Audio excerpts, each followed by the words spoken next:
All right, let's jump right in. Think about your day so far. I bet you've already measured something, right? Whether it's coffee in your cup or the miles to work, we're measuring stuff all the time. But the story of how we measure is way more fascinating and, frankly, a bit more chaotic than you might think. So let me ask you this. When you picture a ruler, what do you see? Inches or centimeters? It seems like a simple question, but your answer actually places you on one side of a huge global divide. It's like two different languages for describing the exact same world. So first up, let's meet our first character in this story, the older, kind of eccentric one. This is the system that feels like it was made up by a bunch of kings and queens over 1,000 years. Because, well, it pretty much was. Welcome to the standard system. Now, you might hear it called by other names, like the imperial system or the customary system. We're just going to call it standard. And its family tree is a real mix of cultures. It's got roots going all the way back to the ancient Babylonians, the Romans, and the Anglo-Saxons. The thing about the standard system is nobody ever sat down and designed it. It just sort of happened. It was patched together piece by piece over centuries. You know the whole 12 inches in a foot thing? Yeah, you can thank the Romans for that. Then other groups came along and just threw their own measurements into the pot, making it even more of a jumble. And this is just perfect. It shows you how personal and, let's be honest, how random this system could be.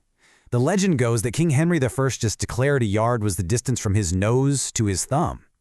It's a great story, and it really hits home that this system was based on people, not, science. Have you ever stopped and wondered, why on earth are there 5,280 feet in a mile? It's such a weird number. Well, for that, you can thank Queen Elizabeth I. See, the original Roman mile was a nice, clean 5,000 feet. But the queen really liked a farming measurement called the furlong, so she insisted that a mile be exactly 8 furlongs, which just happens to work out to 5,280 feet. Makes perfect sense, right? Okay, so let's leave the quirky old king behind and turn to something totally different. Something logical, modern, and scientific. This next system wasn't an accident of history. It was born on purpose right in the middle of the French Revolution. And that is the key difference. The metric system was a plan. A group of scientists in France sat down and said, let's create a system of measurement from scratch that anybody can use, anywhere. And they built the entire thing on the number 10. That's the secret sauce that makes all the math so much easier. And this is where you can really see the difference. Look at the left side. You've got this mess of random numbers to remember. 12, 3, 52, 80. Now look at the right. Everything is just tens, hundreds, thousands. It's clean, it's logical, it's beautiful. And that elegant simplicity is exactly why it became the language of science all over the world. So, we have our two rivals, the ancient system built on tradition and the modern one built on logic. How does that battle play out across the globe today? Who's actually using which system?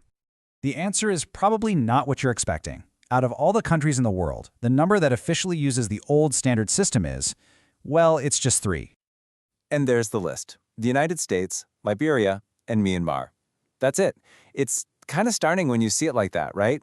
It really shows you how completely the metric system has taken over as the world's go-to language for measurement. Okay, so since the US is one of those holdouts, a lot of us still have to deal with the standard system's quirks, especially all those little fraction lines on a tape measure. So let's learn a super quick and easy trick to make sense of them.